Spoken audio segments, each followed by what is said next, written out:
Crowds have flocked here today to experience one of the most popular picnic race days in Australia. And it used to be the most popular picnic meeting in the world. By the 1980s, attendance had swelled to over 25,000 people, spurred on by the fact it was the first race meeting to be televised in black and white and colour. As word of Bong Bong's success spread far and wide, crowds became unmanageable, and due to the poor behaviour of some, the racetrack was forced to close its doors. It was Caufield Cup day. It was always run Caufield Cup day. And the crowds, as I said, because it was publicised so much on TV those days, it grew from out of Sydney, and they were large crowds. It was, Caufield Cup, they were getting 8,000 there, and we were getting 25,000 here. And those days, it was a big day. It was a huge day. It became something of a cult thing, the Bong Bong races, which was exaggerated by the fact that bus tours started to run from Sydney, and this tended in the end to overwhelm our races. The club reinvented itself in 1992 as a members-only event, and it hasn't looked back. It's absolutely fantastic, and this makes it a lot easier for us to control the whole race meeting, and the way that the members look after the place, and that is just fantastic, and the support we get from them. And when we sit down and go through our memberships each year, because we do mail-outs, we found that 75% of our mail-outs go to the local community. We have found out we can cope with the numbers of people that come now. We found out that we can still get through financially well enough to improve our course, as you see here today, and it's a very happy sort of a race meeting that we have now. The members-only policy isn't the only unique aspect of the Wairau racecourse. The infamous hill in the middle of the track offers a great view for racegoers, but is a bit of an obstacle for callers. If only the hill could talk. Obviously heard plenty about the shenanigans and that they used to get up to about 10-20 years ago with the old wooden box up on the hill and whatnot, so I think the locals used to have a bit of fun there. But yeah, look, obviously very unique from a race calling perspective. We've got a call from the truck from the big screen there, so we can see the whole track, and the camera crew to switch from one camera to the next. Yeah, very different to calling a tab meeting somewhere, for example. Sky Racing's Josh Fleming is actually calling from the truck today, but you've actually called the races here before. Can you tell me about that experience from the tower? Well, I did on one occasion when the announcer didn't turn up, as sometimes happened in those far-off days, and we called it from the hill on the top of the tower. Actually, it was the best view on the course. If you're not on the hill, then you can definitely see where the race is up to, because everyone sort of just toodles around the hill to actually see where they're at. Why are you on the hill as opposed to down there amongst the crowds? Well, because it's not far, as you can see, it's not far to the bar, it's not far to the bookies, but then we can see where the horses start and we can see where they finish, so it's even better. Proud achievements from dedicated volunteers are on display in the club's trophy cabinet, including the 2012 Community Race Club of the Year, Excellence in an Event and Business of the Year at the Southern Highlands Business Awards. Culmination of years of effort.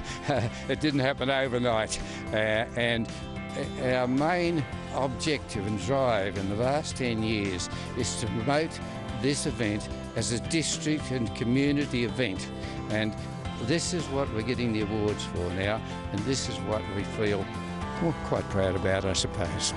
No, we've got a great committee of 12. We're all volunteers. We maintain the property ourselves. We don't pay people to mow grass or anything else. We do all that ourselves, and as you see it today is how you will see it virtually all year round. It'll be kept like this. Rob has many memories at the racetrack. His father was among a group of men who met in the main street of Bowral and revived the race meeting in 1959 after it was closed due to World War II. Yeah, we used to come out and paint the running rail and all that sort of thing, and build it and help them build the stables and all that sort of stuff. Yeah, it was good fun. Yeah, we used to have great days out here. Back in 1959, I was fortunate enough to be competent enough to ride in the first meeting, first rejuvenated meeting here at Bong Bong, and Then I've ridden a lot of track work here as well for an old friend of mine, Peter Bernard, that trained a winner of the Cup here several years ago. And I like the atmosphere, and I just like coming here and supporting the local race club. As old stories are recalled, new memories are forged, thanks to the cult following from many in the local area, and the race they all came to see.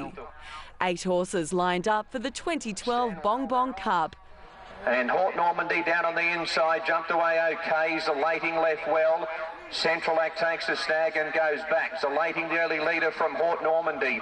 Late starter is handy as Image of Darkness rolls forward on the outside, and Delta Hawker's back running 5th. A length and a half to She's a Silvertail, and then Mars View and Central Act is about 4 lengths away last of all. But there could only be one winner. Hort Normandy on the outside of Zalating, and they're clear from Central Act. The leader is Hort Normandy coming away from Zalating. Hort Normandy's in front, and Hort Normandy wins the Cup a length and a quarter. Yeah, no, we're very pleased with the result, and you know, it's just a great day here, and the atmosphere and everything like that. We're very, very happy.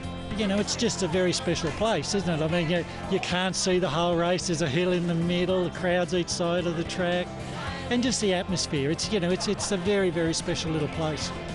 With a crowd of around 6,000 enjoying Bong Bong Cup Day in 2012, the day is expected to grow as it does year after year. Well, this is the first year I've been back here for about 5 years. I went to the professionals, but just the atmosphere and the ladies. Just the atmosphere, and it's a lovely country picnic meeting. It's just good fun. Bong Bong is an annual event for us because I'm a local. Bring the friends from Sydney, and it's been a fabulous day. We come here every year. We grew up in the Southern Highlands, and we love coming back to see everyone that we know, watch the races, and have a really good day. What about you? It's a bit of an annual reunion. Good to catch up with everyone you haven't seen for a while.